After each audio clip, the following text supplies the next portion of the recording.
Bienvenue sur GBF Sport, votre plateforme de référence pour toute l'actualité sportive haïtienne et internationale. Aujourd'hui, nous vous proposons une édition spéciale entièrement consacrée à la sélection nationale haïtienne, dans un contexte particulièrement animé et riche en enjeux. Entre ambition internationale, gestion des talents binationaux, déclarations fortes des dirigeants et attentes grandissantes des supporters, le football haïtien se trouve à un moment charnière de son histoire. Depuis plusieurs semaines, les discussions autour de la sélection nationale prennent une ampleur considérable. Les réseaux sociaux s'enflamment, les analystes débattent et les supporters s'interrogent. La Fédération haïtienne de football est-elle en train de prendre les bonnes décisions pour construire une équipe compétitive capable de briller sur la scène internationale, notamment en vue de la Coupe du Monde 2026? Entrons dans le vif du sujet avec un dossier qui continue de faire couler beaucoup d'encre, celui d'Hudson Edouard.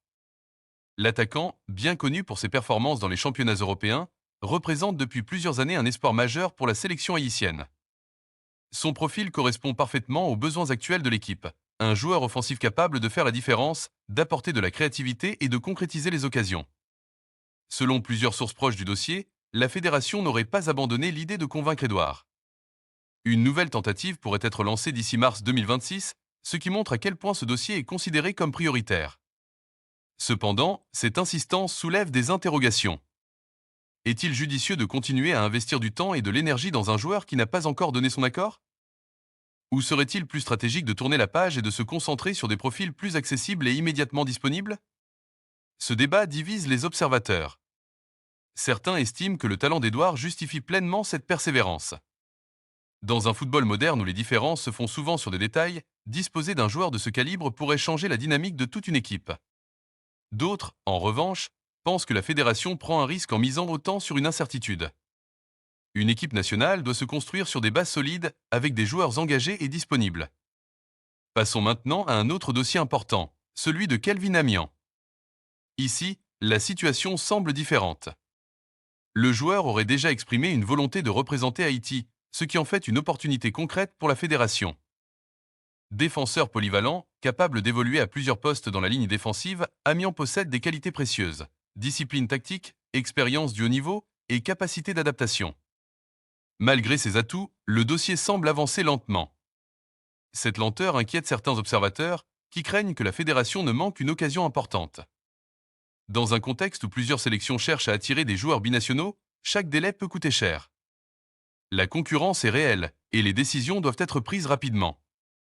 Au-delà des cas individuels, c'est toute la stratégie de la fédération qui est analysée. La gestion des joueurs de la diaspora est aujourd'hui un enjeu majeur pour de nombreuses nations, et Haïti ne fait pas exception. Le pays dispose d'un vivier important de talents évoluant à l'étranger, mais encore faut-il savoir les convaincre. Attirer un joueur binational ne se limite pas à une simple invitation. Il s'agit d'un processus complexe qui nécessite une approche professionnelle. Il faut présenter un projet clair, une vision à long terme et des ambitions crédibles.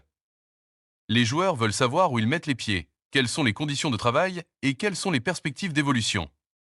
Certains critiques estiment que la fédération doit encore améliorer sa communication et sa structure organisationnelle. D'autres soulignent que des efforts sont en cours et que les choses évoluent progressivement. Quoi qu'il en soit, une chose est certaine. Pour réussir, la fédération devra être proactive, stratégique et convaincante. Dans ce contexte, les déclarations du président de la Fédération haïtienne de football ont attiré l'attention. Lors d'une récente intervention, il a affirmé que la fédération ne perdait pas de temps et qu'elle était prête à sélectionner tous les joueurs capables d'apporter une contribution positive au pays. Il a également insisté sur l'importance des prochaines échéances internationales, notamment la Coupe du Monde. Ces propos traduisent une ambition claire, mais ils soulèvent également des attentes élevées. Les supporters attendent des actions concrètes. Ils veulent voir une équipe compétitive, des convocations cohérentes et une stratégie efficace. Dans le football moderne, les discours ne suffisent plus. Les résultats sont la seule véritable mesure du succès. Parlons justement de cet objectif majeur, la Coupe du Monde 2026. Pour Haïti, il s'agit d'un défi colossal, mais aussi d'une opportunité historique. La qualification à une Coupe du Monde représente bien plus qu'un simple exploit sportif. C'est un symbole, une source de fierté nationale et un levier de développement pour tout le football du pays. Pour atteindre cet objectif, plusieurs éléments seront déterminants. La qualité de la sélection, bien sûr, mais aussi la préparation, l'organisation et la cohésion du groupe. Une équipe ne se construit pas du jour au lendemain. Elle nécessite du temps, du travail et une vision claire. Une autre question essentielle concerne l'équilibre entre les joueurs locaux et ceux de la diaspora. Les joueurs évoluant en Haïti apportent une identité forte, une connaissance du contexte local et une motivation particulière. Les joueurs de la diaspora, quant à eux, apportent une expérience internationale, une rigueur professionnelle et une exposition au haut niveau. L'idéal serait de trouver un équilibre entre ces deux profils. Une équipe qui combine passion locale et expertise internationale pourrait devenir redoutable. Mais cela demande une gestion intelligente et une capacité à créer une véritable cohésion. Aujourd'hui, le football haïtien est à un moment décisif.